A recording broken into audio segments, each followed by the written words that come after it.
Hello, my dear listener. It's me, Jason Paul, and welcome to the Soul Sync podcast. So in this episode, I'm talking to Niko, the medium he is known as, and he originates from New York but now lives in Greece. And I want to start by acknowledging that spirituality can sometimes feel massively overcomplicated. I wasted a lot of time on my journey getting absolutely bogged down by one technique, another technique, and really all I needed to do was sit in the silence and, well, begin there really. Sounds simple, right? Now, I think it's fair to say that most of us on our journey, when we're starting to get going with whatever spiritual work we're doing, whether that be mediumship, whether that be healing, we start with having moments of deep connection, whether that being in meditation, sitting in the power, quiet moments alone.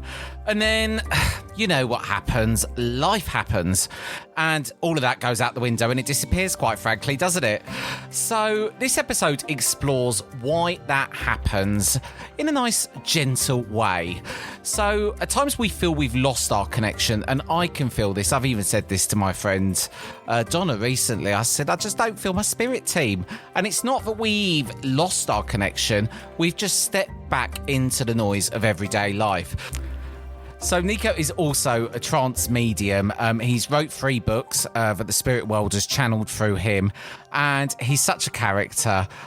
He's so passionate about trance mediumship, and I have been to one of Niko's circles in the past and had that experience there. So it's an interesting episode. Niko talks through some of the concepts that he explores in his books and what they look like for him.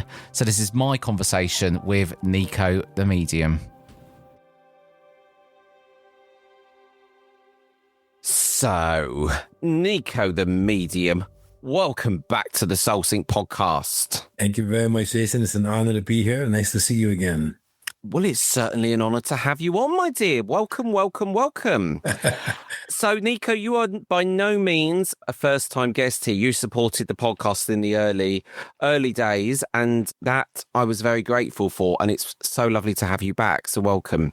Thank you. Now, there's been a lot happening for both of us since the first time that you came on. And, you know, and I will say this from the get-go, if you want to know about Niko's backstory, it's really interesting. You could go back in time and listen to that episode. But from that point that we spoke to now, there's been a lot happen for both of us. I know my own mediumship has, you know, and I sat in your circle, and at that point I was still struggling to understand what the power was. You know, most times I sat in trance, I was falling asleep. So, and things have come on since then. You know, my mediumship's gone from strength to strength. But I think, you know, the main thing is it's a journey.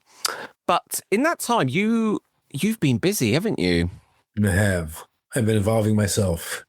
You have, and you're on a mission. What do you feel, I guess, from the get-go, it is your mission? What's driving you? Because you sent me a book, and Niko, you've managed to write another 2 books, and I haven't even finished the first book you've sent me.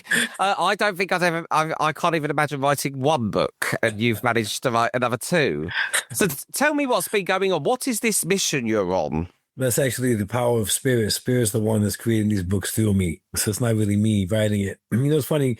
Again, my previous life in New York was I was a contractor.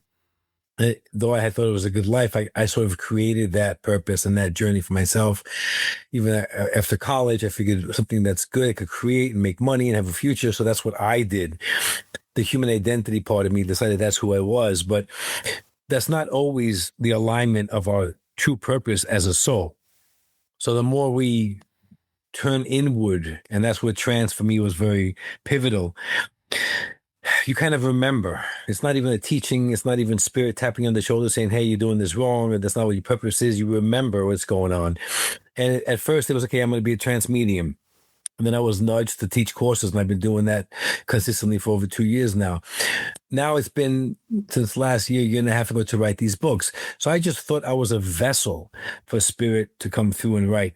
But the more I'm evolving and remembering and understanding. And that's the Niko I remember of, you know, 2 and a bit years ago when we spoke. It was your mission to do trance and to help people with that was very strong then. It and that's what I remember. Yeah. It still is. That's why I teach it. That's why I offer free weekly circles through Zoom.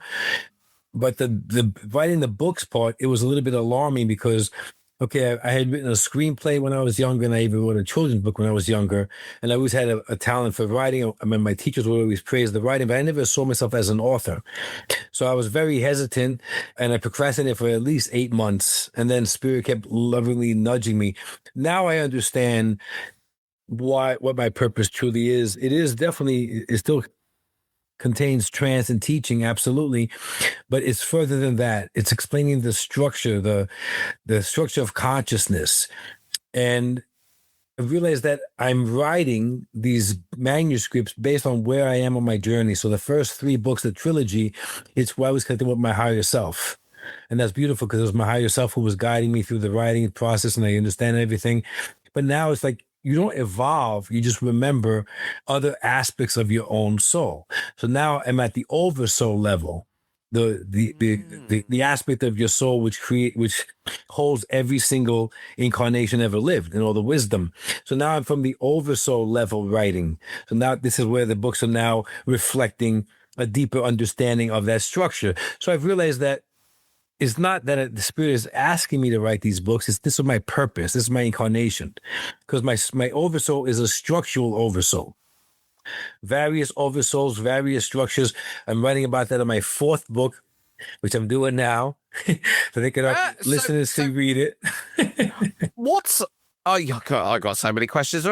When you say you've got an oversoul, yeah, we all do. What is that? What does that look okay, so like? Let's understand it from the inner structure rather than how we perceive it from the human level. See, the human level, the human identity teaches us separation. You have to live a life, die, to go back to heaven or hell. You have to make sure that you have a good life and repent and all that. This is great because people follow it and be harmonious and they're good. But that was just instituted to instill fear, and the religious doctrine, religious institutions can gain control.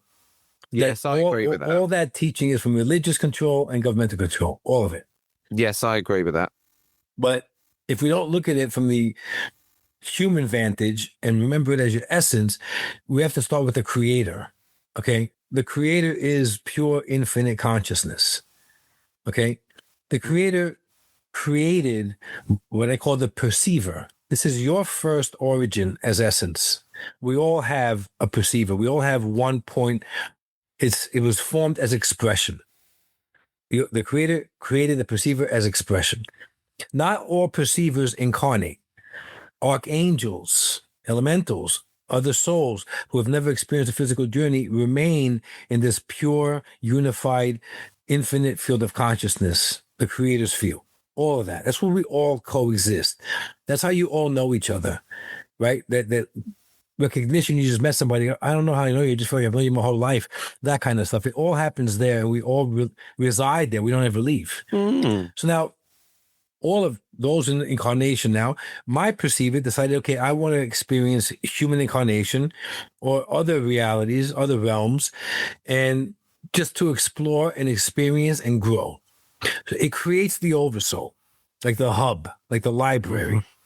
The oversoul is created, another aspect of you. It holds all the incarnations. It holds the wisdom. It's the structural foundational piece. Like an Akashic record type. Exactly. There is no Akashic records. The Akashic records is everybody's oversoul. Oh, okay. They teach you where you go to some library in the spirit realm. It's actually your oversoul. It's just reworded differently. A lot of people throughout centuries, they've touched it, but they didn't possess the proper language for it. And then that incomplete language has just been passed down to generation, but that's not accurate.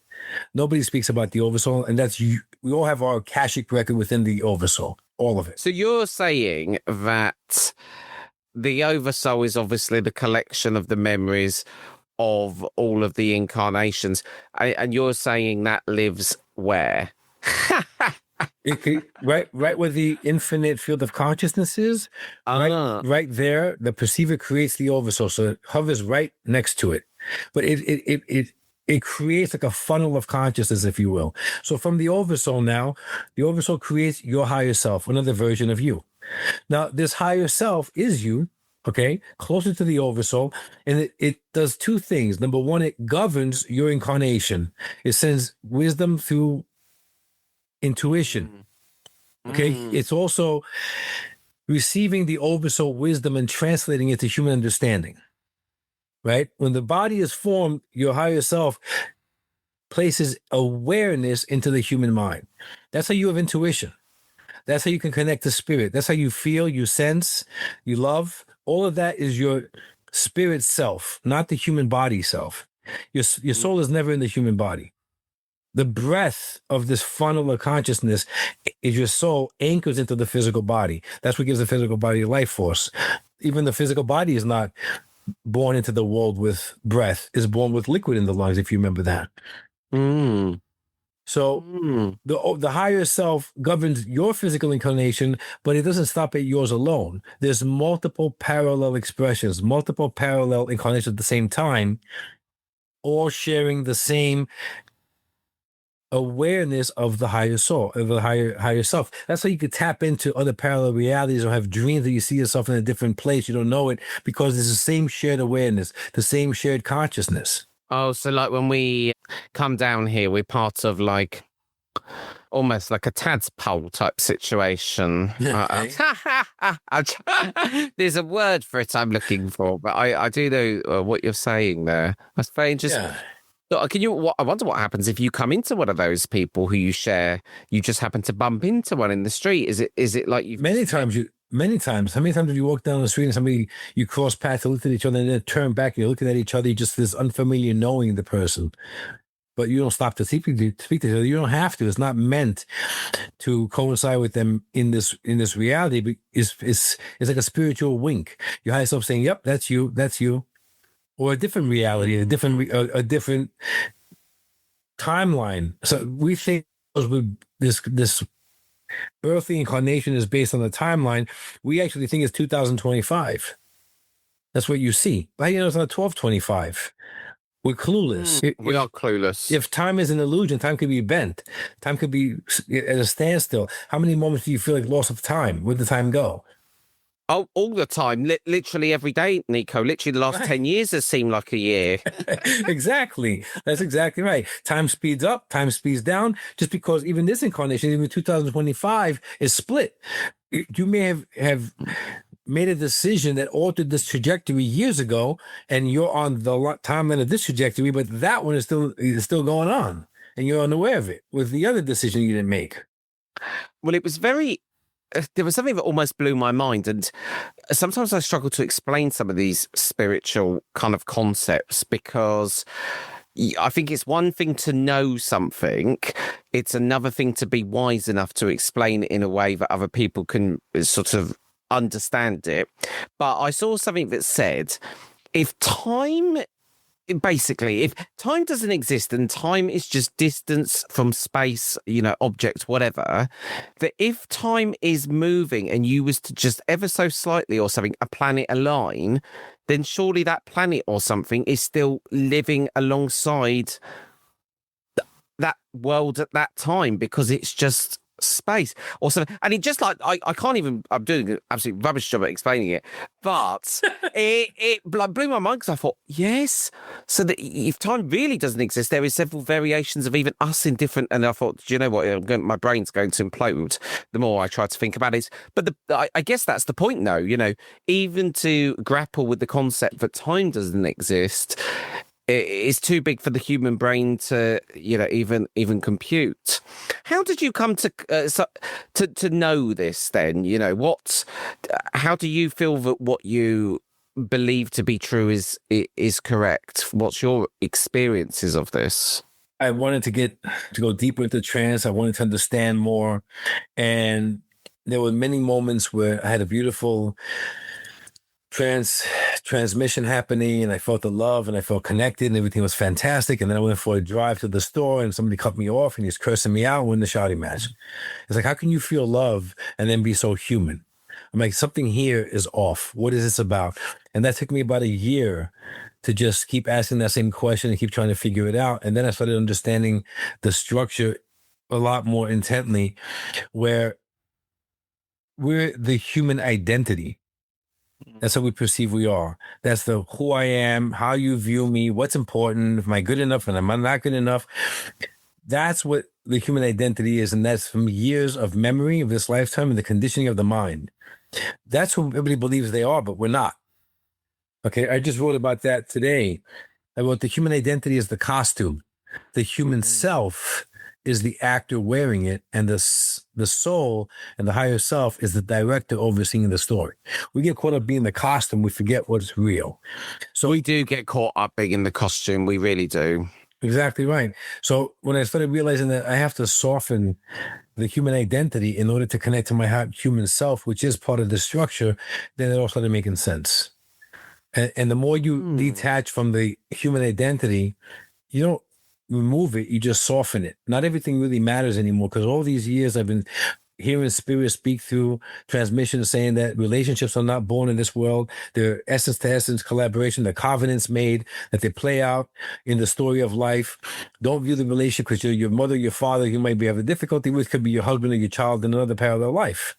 So it doesn't really make a difference what the role is now, but we get so caught up on it.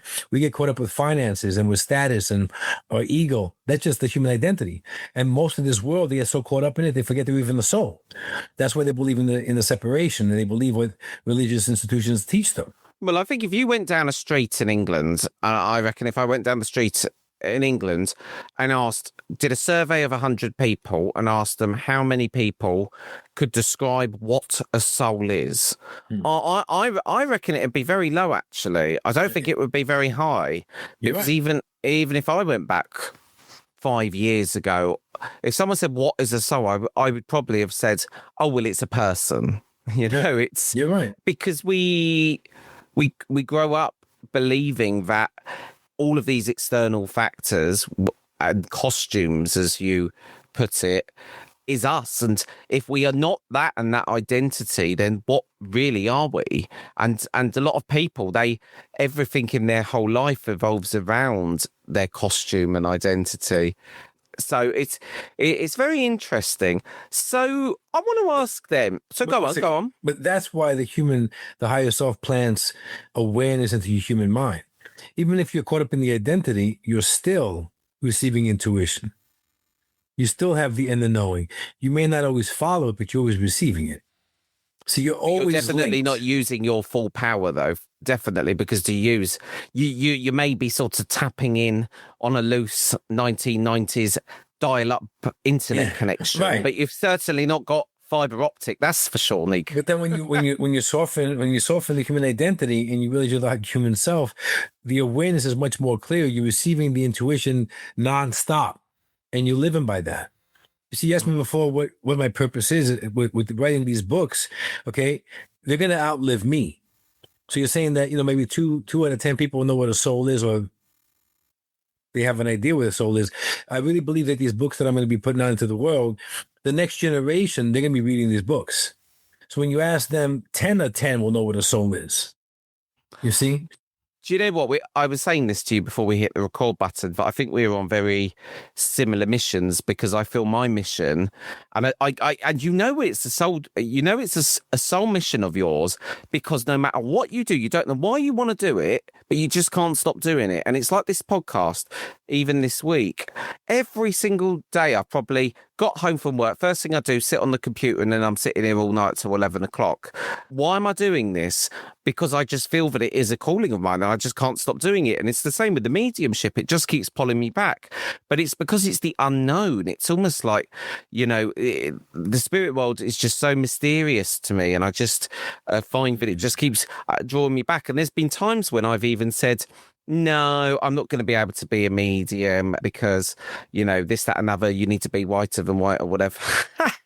Oh, limiting belief central, ego just going, well, it's I guess what that is the ego starting to fear for its own demise and tries everything to get you to, well, because as soon as you realise all these concepts and understandings, you realise what the ego is. It no longer has a hold over you in some areas. But that's your human identity speaking. It is, yeah. When you say it's mysterious, it's your human identity. Yes. When you say, I don't know if I'm going to be able to be a medium, it's human identity.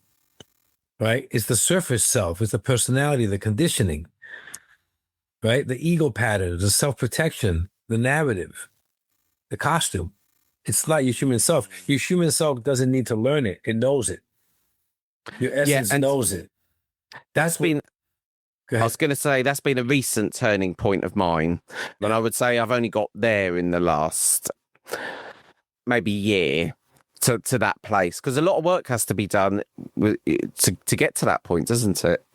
Not necessarily, because you're not going to, there's no shame or guilt, and you're not going to remove the human identity because it's still needed. That's how you experience this life, and that's how your higher self grew. You see, it's the awareness planted in the brain. It serves two functions. It sends intuition and guidance in, but it also sends understanding and learning out to the higher self. It's an exchange. You see, so even the ego is manipulated by the higher self intentionally. So you can struggle. The more you struggle, the more profound the remembering is, and that's what the true growth is. You can't go on and speak about spirituality and not have lived a true life as your human identity, because you understand when people speak from the human identity, when they fear from the human identity, because you lived it. It's like somebody teaching a course they never even lived. Right? What did your process of what was the turning point for you in your journey where you suddenly understood this and it made sense? When I connected to my higher self. See, a lot of mediumship they teach you, especially in evidential and even in trance, focus on your spirit team. And they find it important to know what the spirit team's, what their name is and what their relationship to you is, and that's what they're taught. So if you go to any of these courses, a lot of times people are intrigued by communication because they lost a lost loved one. So yes, the lost loved one plays a vital role. It kind of softens their fear, and you start looking inward. What's in here? What do I feel? What's this presence I feel? And your loved ones are assisting you to turn to your spirit team. But a lot of mediums, they stop there. It's like, okay, that's it. We connected to our spirit team, and now they're going to speak through us, or they're going to help us connect the spirit loved ones for in evidential, and they stop there. But there's still the human identity, and they're still trying to connect, and they presume that spirit connects to their mind, but they never do. It's impossible. They connect to the human consciousness. Even that is misunderstood. People perceive that this energetic field around them is the aura. That's incorrect. It's the human consciousness. Past the human consciousness lies the aura. The auric field is where spirit interfaces, but the human consciousness is you and your essence. That's a whole other teaching right there. So the more I kept going further, okay, what's past my spirit team, then I get to my higher self, and the higher self, it's like, okay, this is me. It's no different than me. It's just still me. It's my essence. But then I realized that the more I would soften my human identity, the more powerful the connection became, until it became synonymous. It's one. So, and that's how you view this physical life, through the lens of your higher self. And it makes all the difference, because it's not a learning, it's a remembrance at that point. And how do I know if I've touched my higher self? How would I know that? If it's in trance, which is the most powerful vehicle to communicate and connect to your essence, your higher self, your spirit team, when you realize it, when you touch it, when you connect with it, you get a glimpse of this life as your higher self. It's like everything that you're insecure about yourself it has a spotlight on it. Like, why? The way you interact with people changes, because you connect to that pure, unconditional love of the higher self, the compassion, the generosity, the understanding. So you become a lot softer. So you become softer. Oh, well, I've definitely touched the higher self. Yeah, but it's also how you view yourself in this world. Tick. Yeah, this is unlike me normally, Niko, in a quiz. Normally I'm cross. Yeah. So, yes. And you feel emotional. You feel emotional every time you come across somebody, and not because, you could feel the density, you could feel the confusion, you could feel that there wasn't this in the human identity. And you feel emotional because you also understand not every oversoul's creates this incarnation to remember. Some of them is to remain tethered to the human identity for more learning. That's why you have multiple incarnations at the same time. And how for the listener listening now, who wants to go on that journey, well, funny enough, if you want to go on the journey, this is actually what Niko's book is all about, remembering the higher self. Probably time to plug that now. But book to one side, and I will say, actually, I was saying this to you again before I hit the record button, I really like your book because it explains things in a very spirit-infused way. And like I was saying to you, again, I could just tell it reminded me of books of old, mediumship books that I've read that were sort of wrote in the 1930s. Very clear, direct, to the point. No, kind of waffle or making, spiritual stuff. Sometimes it can have the sort of sugar coated on it and stuff. And yours is just, and it's a really interesting book. It's one of those books I think I will keep going back to. But if someone wants to go on this journey then and to tapping into the higher consciousness, and why would you not want to do that? Because, loads of the answers, as you've said, are there. Tell us what people can do to go on this journey. My opinion is that they should not fear trance mediumship. They should embrace it. Because the structure that I'm mentioning right now briefly, it's created so you always connect in trance. Altered consciousness, you're removing your consciousness from your human identity, and then all that connection is automatic. That's why trance is the purest form of communication. That's why trance is the oldest form of spirit communication in humanity. And that's why trance has been hushed. Fear has been surrounding it to make certain nobody returns to trance for centuries. Well, yeah, it's been made. Well, I don't think it helps when when it's being done in dark rooms and in cabinets. I could see there's a kind of spooky aspect to it. That's why people might assume that. But that's not trance, though. That's physical manifestation. Yes. Okay. But I do think what you're saying is correct with trance, because it did used to be the bedrock of mediumship. That's how people would get into it. Of course, if it wasn't so powerful, if you don't need an intermediary to connect to spirit, why would they dismiss it? You see, not only they dismissed it and they frowned upon it, and they labeled all the mediums heretics and they anomalies, but they instilled the fear and continue to instill the fear because they're afraid it's going to come back. But it's already been coming back. It's going to be it is the future. Why wouldn't it be? You see, evidential is great, but evidential served its purpose centuries ago as proof that life continues. And that's fantastic. And then the spirit was coming through with the table wrappings and seances and trance even and everything else. It's fantastic. But our generation, humanity today, they're receiving it subtly. You see? The size, the repetitive numbers, the inner knowing, the intuition, the softness, the recognizing there's a presence out there. There's more than life itself. We've advanced that we don't need these loud declarations anymore. We can just recognize the subtleties and know that something is there. And people are not as fearful of trance as they first were. So trance is definitely coming back. It's been coming back. Well, of course, it definitely makes sense that it's the clearest form of communication, because in mental mediumship, what you're trying so hard to do is to hold your power because of the fact that you're obviously trying to do two things at once, aren't you? You're trying to bring through the spirit person, but you are in front of a room of people. So you're never going to have the clearest form of communication in that kind of setting, are you? Even that, I wrote about that in my third book, even that mental mediumship is focusing on the mind.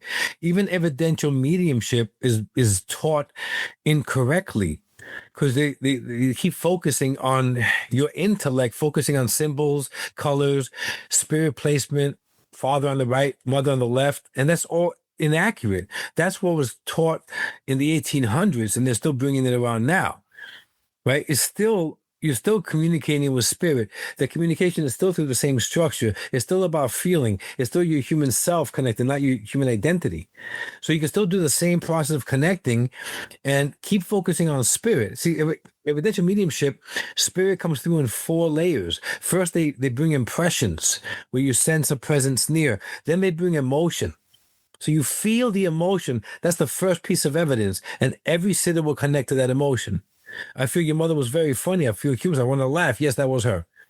There was an urgency with your cousin. Yeah, because he died suddenly. So you feel it immediately, but you don't bring the words yet. Because then the next part is to bring the knowing. That's what we always say, claircognizance, and nobody knows where that comes from. Spirit brings it to you because you're connected in the field with them, in the field of consciousness. So in that knowing, you know their personality, their relationship, how they are with the sitter, how they died, everything. But what happens is that this is structured in the sense in the human world to think. You're thinking, over analyzing, over interpreting it, and not bringing it through clearly. So if you take out the mental mediumship and take out the mental evidence and just trust spirit, how they're coming through, you're an accurate evidential medium. And at that point, there's no reason not to have trance evidential, because the same connection happens in trance. It's not two different modalities. We create two different modalities, the same way they create trance healing as an entire modality. That's ridiculous, because healing comes through every time spirit comes through. Yeah, do you know what? I agree with you. I do agree with you. And I think half the problem now is the internet. Yes, it's a great tool and we've got so much information at our disposal, but we've also got a lot of not right information, and it's also information overload. I think back, if you go back 100 years ago, even from the stories I hear on how people would develop their mediumship, it was all about sitting. It was just sit in trance for years before. And I've heard story even from one of my main teachers, a lady called Eileen Davis, very good medium. I don't think she even started doing any mental mediumship or evidential mediumship until she'd been sitting for a good couple of years, 3-4 years even. But now it's people go to a weekend workshop and I'm a medium. And I think that I think we need to get back to, and I do think it is coming back. I think there is a mass awakening happening, because I think that you only need to turn on the news for 20 minutes to think what the bloody hell is going on here. The world is just going a bit crazy. But I do think people are waking up, and I think society is shifting. But I think even when you say like Eileen sat for 4 years and other mediums sat for a while, it's not that the longer you sit, the more you develop. It's the longer you sit without realizing it, you're softening the human identity. So a weekend classroom could teach you how to soften the identity, so you're not sitting for 4 years. So if you soften the identity, you're not really applying a method or a formula. It's already there. The connection to spirit is 24/7. You are spirit 24/7. It's the human identity which distorts it, and we have to figure out a formula. So when people take a weekend and say, I'm a medium, they're still within their human identity. If you take a workshop or a course that teaches you how to soften the human identity, you realize that your growth is exponential. It's just fast forwarding. People are like, wow, Jason, you became such a great medium in 1 year. What did you do? I want to take that course too. But you didn't do anything, because you're not doing anything. You're remembering yourself as a human self, which is connected in the human consciousness through the awareness, which connects to the auric field, how spirit connects, and they're doing all the work for you. You're just a translator through the physical body. You are remembering what you are. And I keep saying at the moment, I feel like the second half of my life is going to be spent unlearning a lot of what I learned in the first half of my life. Yeah. Which is the beauty of it. And the beauty of mediumship is always the simplicity of it.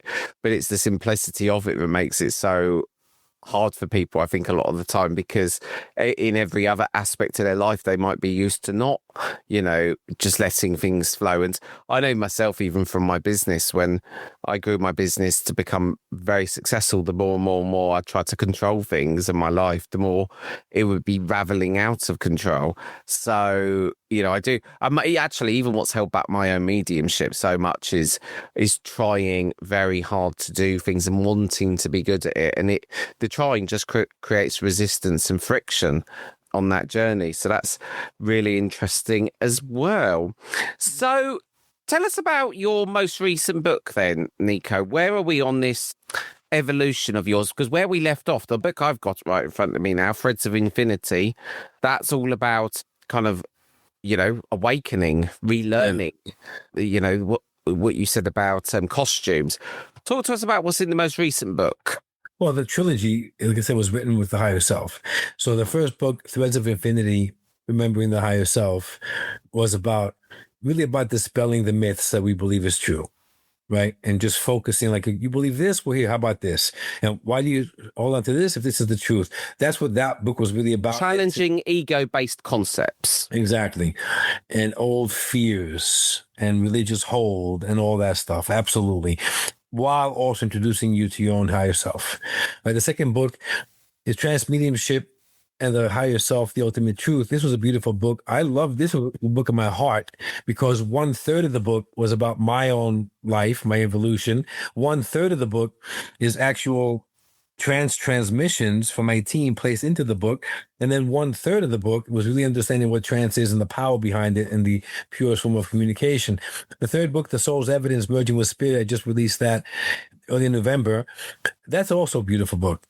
That has a lot to do about consciousness, about awareness, about energy.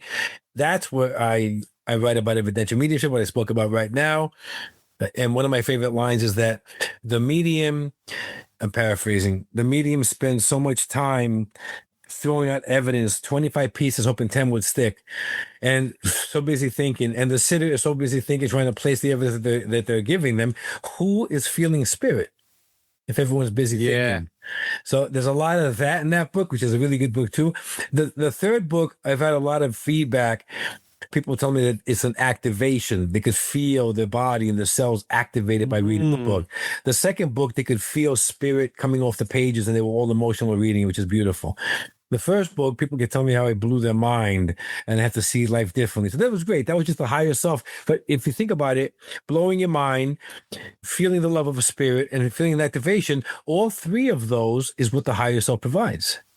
So it's obvious it goes hand in hand. So I never was able to connect the dots until now. I'm like, oh my God, that's why that book is first, that's second, that third. Now I get it. Right? Yeah, well, there's a lot of similarities in what you're saying about these books and this podcast, because recently I've had a lot of moments of going, what, isn't that funny that thing happened back there compared to here? And it made me realise just how none of this was circumstance. None of this was, just by chance. There was a lot of things in this for me as well. So it's very interesting you say. Yeah. It's also because you're in alignment with your true path. Yes. When you're in alignment, that's how you can see all the dots connecting. You can't see it outside of alignment. Yeah. Yeah, you make a very good point. And now you're going to start seeing it more and more. Synchronicities going to appear all the time. And then the right people that are meant to align with you will join your journey. Like, wow, there's no accident we met. Even we're aligned. That's why we meet again a second time. Because you could place somebody in the purpose of alignment. We're meant to meet when we did. But then if one of us veered off for a minute, it doesn't mean the other person's going to veer off. You just continue and they're going to be placed again later on when they're ready. That's all this is. As long as one person remains aligned on their journey, the other person will always pop back in. And then when they're there, they're aligned for the rest of this physical incarnation. It's beautiful.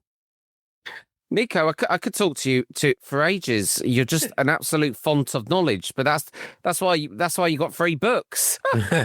Yeah, and I'm enjoying this fourth one. I really am, because this is, like I said, a much deeper knowing. It's taking me a lot longer to write it. But I'm okay. I'm not in a rush. It's really profound. And this is where the structure of origin is becoming clearer and clearer. I'm receiving like blueprints in my dream. I'm receiving conversations like I'm sitting in front of a table of elders. And it's just like I'm being reminded over and over and over, which is amazing. That's the remembrance. And then I'm able to write about it. And then through transmissions, residue is left in my mind. And I think about that over the next week or two. And then I write that about too. So it's great. It's a fantastic book. And it's going to be a game changer. That's for sure. Do you know what? It just, to hear the drive and the passion in your voice and with all that's going on. And, I think you leave doing the spirit world an absolute honour in your commitment to service to get all of this out there, and it's knowledge people need to read. And like I said, your book is one of the ones that's on my easy grab shelf, because it's a very, very good book. It's funny, you asked me before with this, what is the oversoul? Ralph Waldo Emerson coined the oversoul phrase in 1841. You think all this time past, humanity would be speaking about the oversoul like we speak about television. Yeah. Isn't that amazing? I think that about loads of principles. I think sometimes a lot of the things we knew back in, the times of the Greeks and stuff. And I think, why are we not evolving with this knowledge? Because even this, but it's because power is controlling. It is power. It is, and it's why even the whole thing with the CIA and the gateway tapes, that they wouldn't release them because binaural beats. There's nothing speaks louder than that. But even what you just said before, that turn on the news and it's frightening what's happening in the world. Again, power. If they're scaring you by you watching the news and they're scaring you through the news, it's all about power. So when we write from our existence, from our soul, and recognize that's your purpose, eventually these books will fall into the hands of humanity. Again, it'll definitely outlive me. It may not, create such a difference in this generation, but in the future ones to come, 100% it will. And that's my purpose. Write the truth through remembrance. But we all have the same ability. It's just that so many of us prefer to remain connected to the human identity because it's safer. Yeah, and it goes back to comfort zones and having to look inside oneself. Right. Niko, it's been a bloody delight. Thank you for coming back onto the Soul Sync. And thank you. If people do want to find out more about you, obviously you can go into the description and Niko's details will be there. But Niko, thanks for coming onto the Soul Sync. It's always a pleasure, Justin. I'm looking forward to the next time. Thank you very much. Oh, thank you.